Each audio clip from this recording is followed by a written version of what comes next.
Edukasi dan inspirasi bersama Rizka WS. Assalamualaikum warahmatullahi wabarakatuh. Welcome back to my YouTube channel bersama saya Rizka WS. Teman-teman, kali ini saya akan menjelaskan tentang langkah-langkah saat menulis buku. Apa saja yang harus kita lakukan untuk menghasilkan sebuah karya tulisan. Baik teman-teman, bagi kalian yang belum like, comment, dan subscribe channel ini, silahkan subscribe dulu ya. Oke, langsung saja. Bagaimana sih atau apa sih langkah yang harus kita lakukan untuk menulis sebuah buku? Maka yang pertama kali yang harus kita siapkan adalah ide, teman-teman, ya. Ide atau tema. Kita ingin menulis tentang apa? Tema itu adalah ide dasar, ya. Ide dasar yang akan kita jadikan sebuah cerita tadi.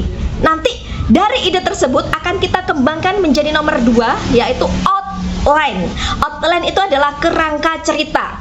Jadi ketika teman-teman tiba-tiba dapat ide nih, nah itu jangan langsung buru-buru ditulis. Ceritanya jangan langsung ditulis. Sebelum itu, ide yang tadi didapat harus dikembangkan dulu menjadi kerangka cerita. Kita kembangkan dulu dari poin per poin, ya. Kita kembangkan dulu plotnya, alurnya itu bagaimana, kemudian sub-subnya itu bagaimana, itu kita tulis, ya. Karena apa? Outline atau kerangka naskah itu ibarat sebuah peta yang akan menuntun kita saat menulis sebuah buku. Kebayangkan teman-teman yang menulis kemudian macet di tengah jalan dan tidak bisa melanjutkan tulisannya, kebanyakan nih, karena saya sendiri pernah gitu ya teman-teman. Nah, kebanyakan itu kurang matang saat menulis outline tersebut. Jadi dia tuh mau berjalan ke arah mana itu bingung. Dan saat bingung itulah kemudian ada ide baru muncul sehingga ide yang pertama tadi tidak dipakai. Jadi itu kan sayang sekali ya, padahal dari awal kita sudah menginginkan menulis dengan ide yang pertama tadi, akan tetapi karena saat menulis kerangkanya tadi kurang matang, kurang lengkap, atau bahkan tidak ada kerangka atau outline sama sekali, sehingga yang terjadi ketika tengah-tengah menulis adalah macet dan tidak bisa melanjutkan, maka ya sudah stuck, berhenti sampai situ, nggak bisa melanjutkan, nggak bisa kemana-mana. Nah itu sayang sekali. Maka langkah saat kita ingin menulis sebuah buku yang pertama setelah ide atau menentukan tema, yaitu menulis kerangka naskah, teman-teman. Jangan lupa, bagaimana sih caranya menulis kerangka naskah? Cara menulis kerangka naskah nih, sebenarnya setiap penulis memiliki cara masing-masing ya. Kalau saya lebih nyaman ditulis di kertas atau di buku memakai pulpen ya. Jadi kita oret-oret nih, bab ini misalnya membahas ini, bab ini membahas ini. Jadi kayak kita itu membuat daftar buku dari buku yang kita bikin. Karena memang banyak ya teman-teman. Jadi seorang penulis yang ingin menulis sebuah buku itu kadang isinya belum jadi, tapi daftar isinya sudah jadi. Sudah ditulis tuh bab-babnya. Apa nih, membahas apa, seperti itu. Jadi sudah punya peta yang akan mengantarkan dia menulis dari awal sampai akhir. Nah, kemudian yang ketiga, jangan lupa teman-teman harus memiliki referensi terhadap apa yang kita tulis, karena itu adalah sebuah bentuk tanggung jawab kita terhadap apa yang kita tulis. Jadi kita jangan ngawur ya nulisnya ya, jangan asal-asalan, kita harus punya referensi yang pas sehingga ketika ada yang mempertanyakan naskah kita bisa menjawab seperti itu. Kalau misalnya tanpa referensi, misalnya kita mengandalkan imajinasi, sah-sah saja sih. Sebenarnya bebas ya, tidak ada yang mengekang imajinasi kita. Yang penting harus logis, yang penting itu tidak terlalu melenceng dari logika. Misalnya kok beneran ingin melenceng, ya pilih genre fantasi aja. Pilih genre dongeng, fantasi, atau hal-hal yang berbau memang dari awal tidak masuk akal gitu loh. Itu boleh kan, banyak ya film-filmnya seperti itu, atau novel-novel karena seperti Manusia Vampir, kan banyak novel-novel tentang vampir. Dalam logika kita atau di kisah nyata, vampir itu kan tidak nyata ya, tidak ada ya. Atau mungkin ada sebagian dari teman-teman yang percaya vampir, saya juga kurang tahu ya. Tapi secara logika, manusia vampir itu kan tidak ada, itu hanya mitos. Akan tetapi bisa dijadikan sebuah ide dasar cerita jika memang yang dari awal kita yang ingin kita berikan adalah genre fantasi. fantasi, sesuai imajinasi kita. Dunia-dunia dongeng, dunia kayangan di langit, nah seperti itu. Bisa tetap bisa ya. Pintar-pintar kita saja. Ya, jadi jangan lupakan referensi, teman-teman. Jadi alangkah baiknya kita menulis sanding referensi. Seperti misalnya novel yang bestseller yang mau difilmkan itu novel Hati Suhita. Itu beliau juga pastinya saat menulis juga berjejer beberapa referensi tentang perwayangan. Tidak mungkin beliau berani mengarang cerita tentang wayang atau legenda zaman dahulu ya, tentang tokoh-tokoh wayang mengarang atau ngawur, itu tidak mungkin beliau. Pasti beliau berani mempertanggungjawabkan tulisannya ya, karena bersanding dengan referensi. Ingat ya, dicatat apa tadi? Ide, kemudian apa tadi?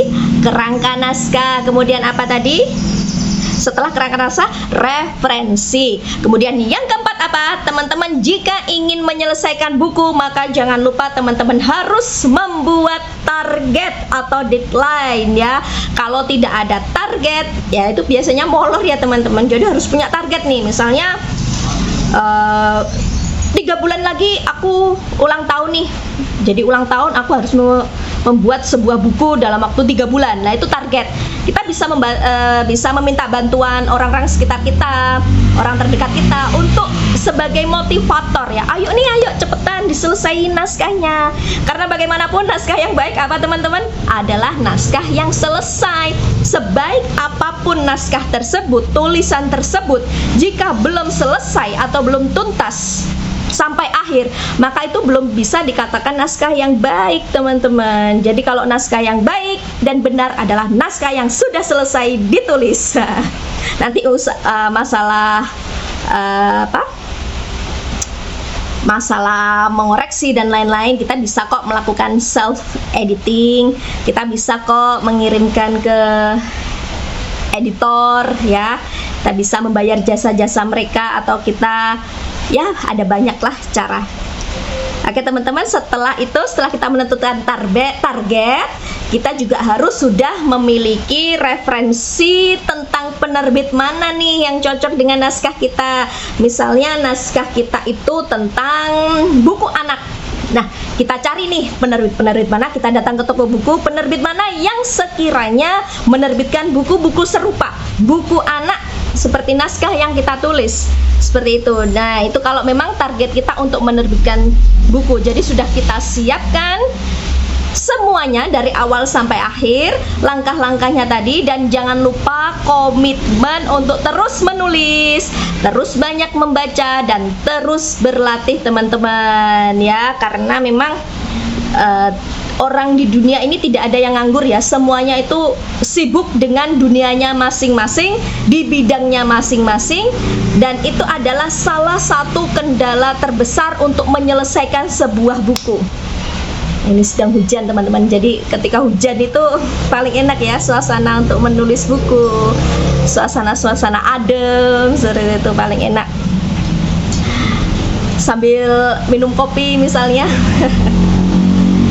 Nah teman-teman, jangan sampai kesibukan kita, ketidakkomitmen kita itu menghancurkan impian-impian kita menjadi seorang penulis. Jadi dari awal kita tata visi kita menulis untuk apa? Untuk dakwah, untuk berbagi cerita, berbagi ilmu, berbagi pengalaman, dan lain sebagainya.